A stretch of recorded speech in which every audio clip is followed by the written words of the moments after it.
As War Episode 9 kicks off the last arc of the season by finally launching us into the much-awaited Phoenix Festa. In other words, it's time for a good old-fashioned tournament arc. Tournament arcs are essentially cruise control for an action series. All you gotta do is dump a bunch of colorful characters with wacky superpowers into a stadium, match them up in combinations that maximize the dramatic tension of their battles, and hit the go button. It's an opportunity for the writer to flex their creative muscles by coming up with a bunch of unique superpowers, while the audience is satisfied getting to watch a bunch of cool-ass fight scenes in a row. It's not the most unique or exciting brand of storytelling, and it often runs the risk of getting boring if the characters stay in one stadium for too long, but if you take the time to pace out one of these things just right, then it's probably the easiest way to keep an action series running for a very long time without having to come up with a more complex and involving storyline. I'm sure you will not be shocked to learn that the Asterisk War flubs the first stretch of its tournament arc so spectacularly that I'm left wondering if the author had ever actually watched one before. I refuse to believe that anyone could have watched or read Yu Yu Hakusho or Hunter x Hunter and failed to pick up on the basics of how to make an effective tournament arc, but then comparing this series against either of those classic battle manga would probably seem a little bit unfair. Instead, I'm going to put a lens to As War's failures by comparing it against one of the few recent A1 Pictures shows that I actually didn't hate, Maho Shoujo Lyrical Nanoha Vivid, which launched into its own tournament arc at about the same point in the series, and only made it about as deep into that arc as this show did before the end of the first season.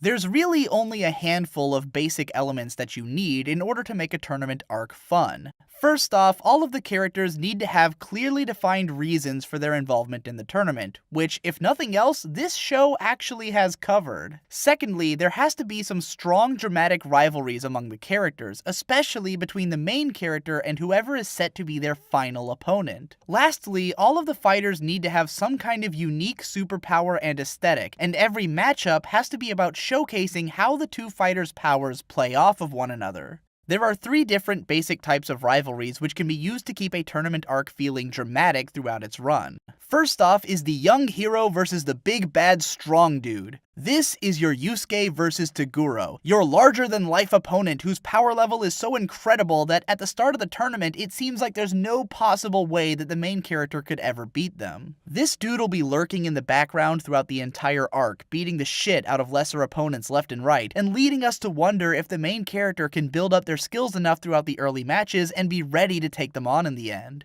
In Nanoha Vivid, this character is Jeremiah Sieglund. The best way to handle this character is to introduce them either before the tournament begins or immediately after it starts, and to firmly establish that they're basically the strongest dude in the whole competition. This works dramatically on 2 levels. Firstly, it keeps us on the edge of our seat, knowing that there's a chance that the hero won't even be able to beat this dude, and secondly, it keeps us wondering just what's going to happen to our hero for them to be able to get strong enough that they could even pose a threat to this dude when the time comes. The Asterisk War does not have a rival of this nature. But the hilarious part is that the character who should fit this role has secretly been there all along. At the Phoenix Festa's big commencement ceremony, who should be standing right there at the podium but the big bad guy of the entire series? You surely know who I'm talking about, right? I'm not the only one who recognized that weird-ass cheek hair, am I?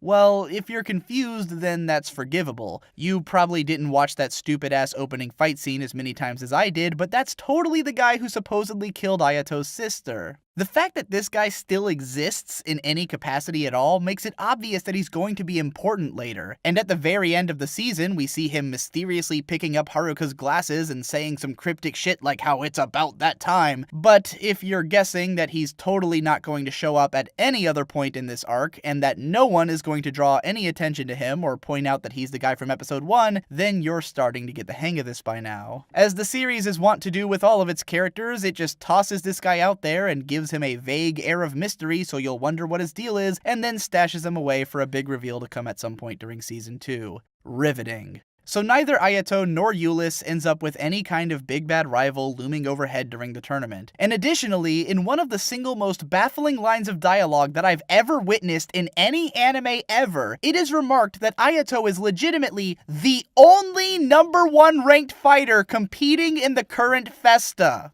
This is an entirely new level of diminishing narrative stakes, the likes of which I've never even seen before. It actually would have been the easiest thing in the world to flip that whole impression that Ayato is an unstoppably overpowered badass on its head just by reminding us that Seidokan Academy is supposed to be the weakest school in the city, and that the #1 fighters at the other schools are probably a hell of a lot tougher than Kirin, who did give Ayato a rough time at least once. Instead, the show seems to go out of its way to suggest that there is not a single combatant in this tournament who is likely to be stronger than Ayato. There's an after-credits scene in episode 8 where Claudia looks over the tournament roster and says that it's pretty much anyone's game, hinting that even the opponents that she's worried about aren't strong enough for her to lose confidence in Ayato's victory. I seriously, honestly, and truly cannot believe that it's possible to fuck up a tournament arc this badly this fast.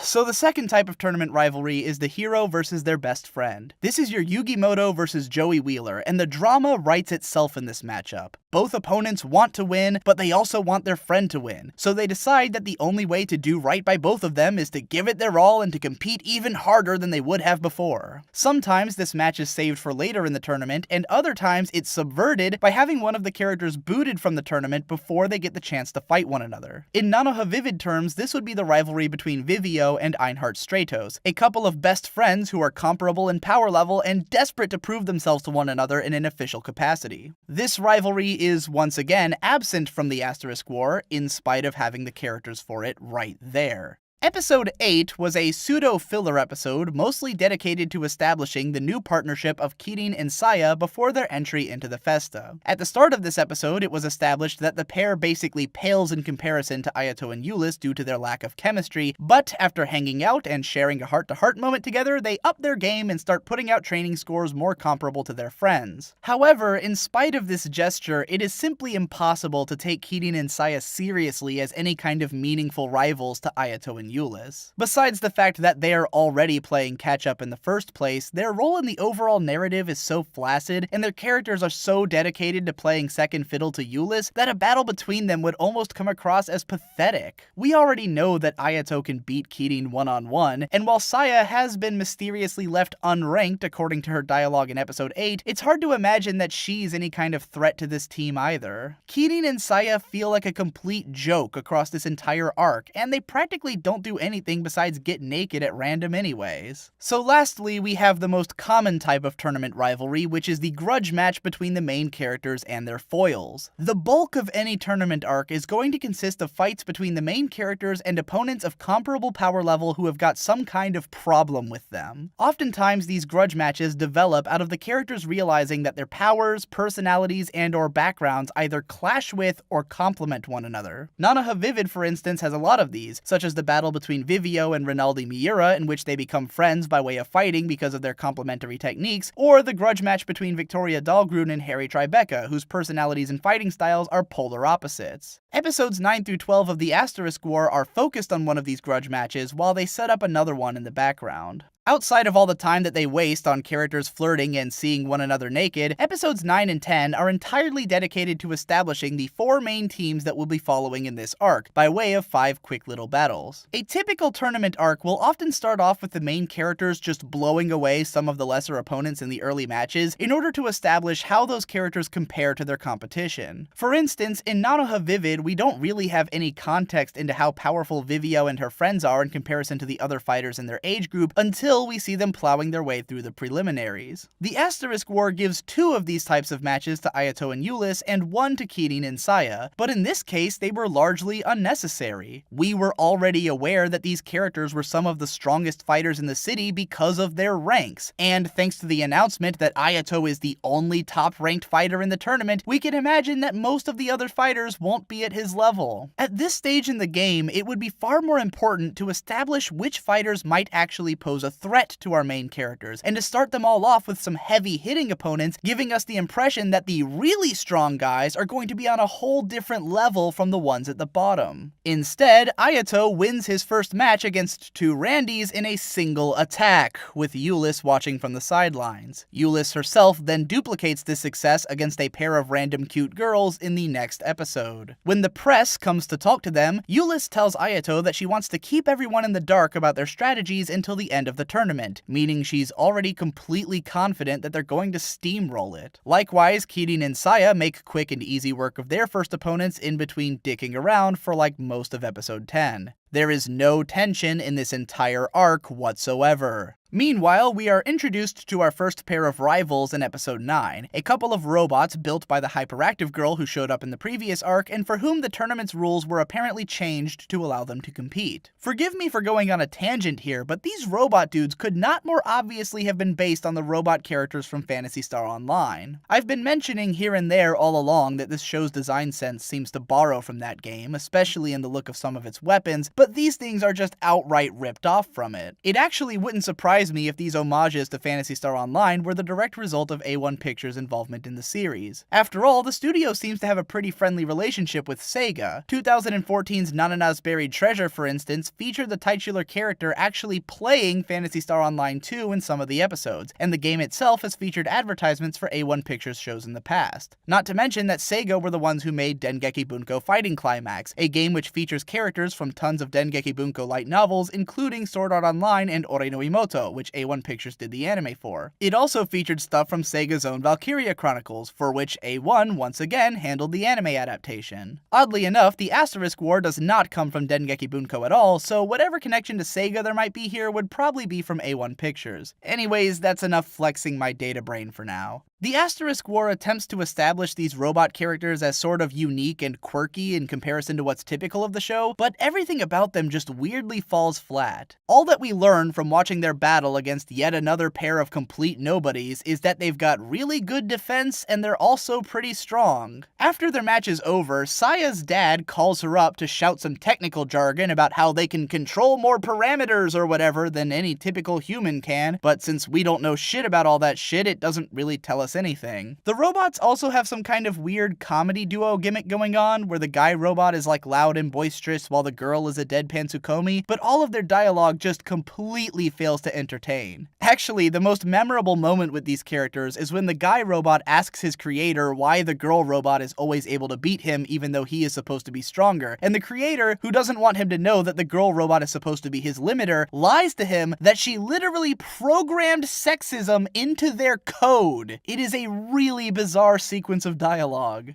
That's all we get out of these robots for now, but it's pretty clear that the show is setting them up to turn into big rivals further down the line. There's even a bit of an actual grudge to their matchup with Saya, since she's kind of pissed off that their creators were dissing her father's weapons in an earlier episode, though the show forgets to actually tell us whether or not the robots are in the same bracket as Saya, which might have lent some kind of drama to the preceding episodes. Instead, given that we've only seen these robots fighting against a couple of random dudes whom, for all we know, could have been just as pathetic if they went up against any of the main characters, the robots don't leave much of an impression, and just seem to be hogging up screen time compared to the rival characters who actually matter in this part of the arc.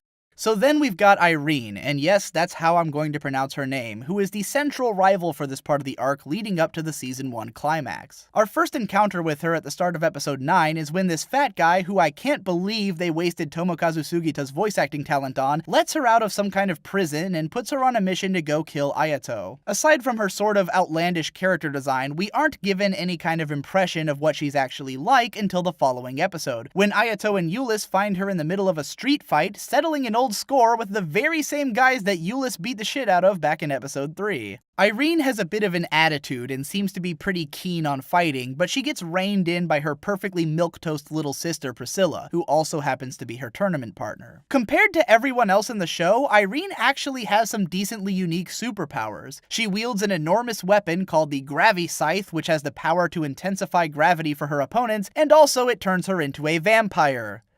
Literally. She's literally a vampire.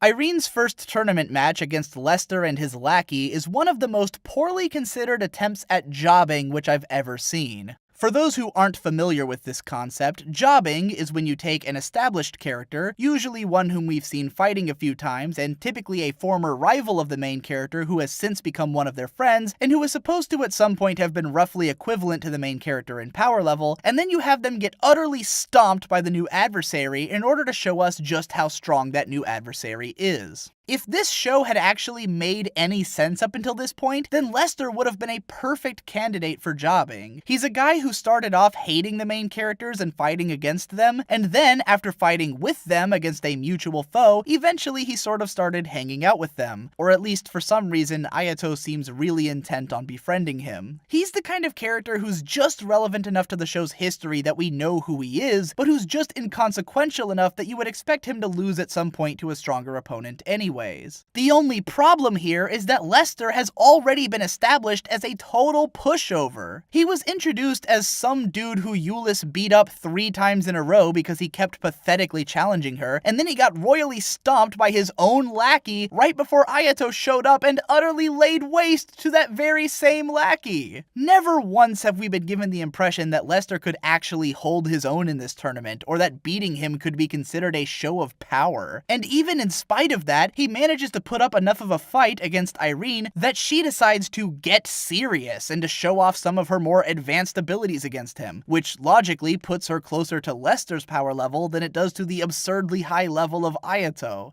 But I mean, I guess it does make sense for a vampire to try and avoid any narrative stakes. The last 2 episodes of Season 1 are the only time that the Asterisk War actually manages to come close to being competent about its structure. Using the hilariously dumb setup that Ayato has to go looking for Saya because she's gotten lost, Ayato ends up running into Priscilla and rescuing her from a bunch of thugs, which apparently puts Irene in his debt. So she invites him over to dinner and explains that she's working for Le Wolf Academy and that she's been hired to take him out. And we also learn from Priscilla that the Gravy Scythe may be slowly turning Irene into a bloodthirsty monster. Believe it or not, that is 15 agonizing minutes of that episode that I just saved you in one sentence. This particular kind of setup is the most simple and effective way to handle a grudge match rivalry in a tournament arc. Simply give the character some kind of sob story which explains why they're fighting, and then maybe create some tension by getting the main character to empathize with them right before going into battle. While you're at it, come up with some reason that this battle could make or break this character's entire life by way of what they would have to do in order to win, and you've got drama. The Asterisk War manages to follow this template to the letter, but unfortunately, it only goes as far as literally having the characters explain this shit to the audience, and then wrapping it up with an overly long, sleep-inducing battle scene in the following episode.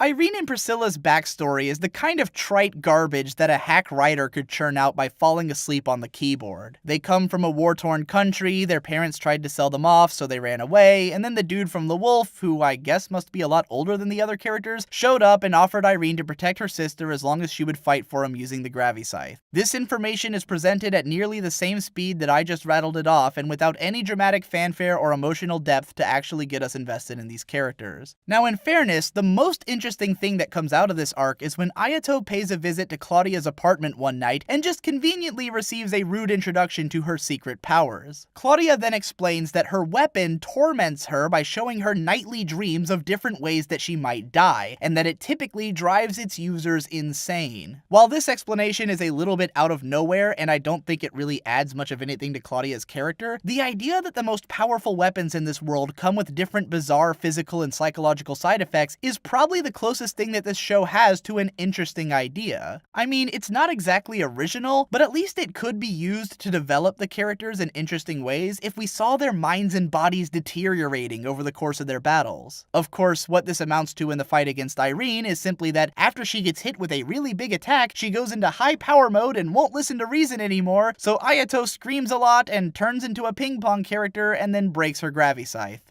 Riveting. There's really not much else to say about this arc, given that so much of it is consumed by characters just standing around flirting and wasting time. The scene where Ayato breaks the Gravy Scythe tries to be all epic and dramatic by playing the show's opening theme in the background, but it's obvious that they didn't have enough planned for the end of the fight to match the length of the song, so they just dragged out every shot for as long as possible. Our grasp of the character's powers is so lacking that the battle comes off as nothing more than a light show, yet it goes on for what feels like half the episode just dragging its feet. Afterwards, there's a little bit of resolution between the sisters, and then we see glimpses of a bunch of people who are going to show up in Season 2, and that's about it. If you were to cut out all the stupid bullshit from these episodes and use that time to flesh out Irene and Priscilla's characters and make them possible to care about, then they could have probably been decent enough adversaries, but instead their entire story just comes off as a flaccid waste of time. Funnily enough, I don't even think that pointing out how badly this arc fucked up handling the most basic formula for a decent shonen action series is the most damning thing that I can say about it. Even worse than that is how badly it shits on the overall series narrative.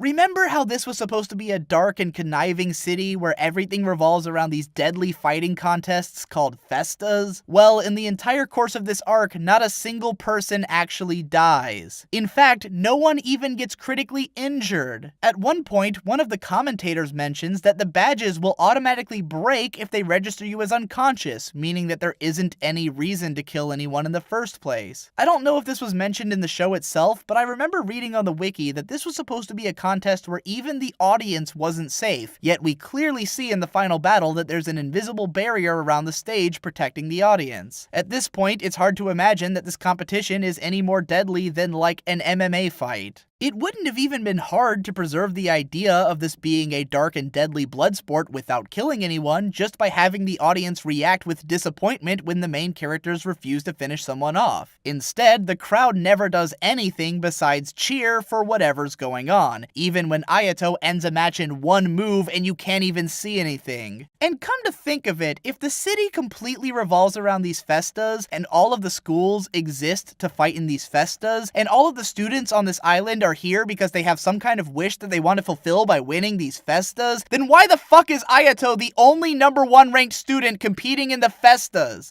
Did none of the other highly ranked students care enough to give it a shot? Were none of the other schools really trying to win? It seems like nothing that we've ever been told about these festas is even relevant at all at this point. It's kind of astounding to watch the way that this series just keeps on trucking along with complete abandon, never stopping to sort itself out or to maintain any degree of internal consistency. We're at the end of season 1 now, and the setting has been left in shambles, the dramatic tension has yet to come into existence, and Claudia has already asked Ayato to compete with her in the next festa before this one is even over. A truckload of new characters have been hinted at, and the second season is already planned for this spring. This story holds up with about as much logic as the fanfiction that I was writing when I was 11 years old. And if this was indeed a middle schooler's fanfiction, then it wouldn't be worth criticizing. But considering that this is a published series of light novels which have already been licensed for translation and North American release, and that they've been adapted into more episodes of anime than what some of the most popular and high-quality manga adaptations have been able to acquire in recent years, which has also been translated to a worldwide audience and adapted into a Vita game, I can only view this as the absolute pinnacle of cynicism in storytelling. At this point, I've covered pretty much everything worth saying about the Asterisk War in itself. However, I've yet to touch on what is by far the most interesting aspect of the context in which the series was released. Namely, that there was a nearly identical series which ran on the exact same day, at the exact same time, for the exact same number of episodes. In the grand finale of this epic video book, I'll be pitting that series against the Asterisk War to see if it's possible to make the exact same show without managing to fuck it up. Continued in part 12.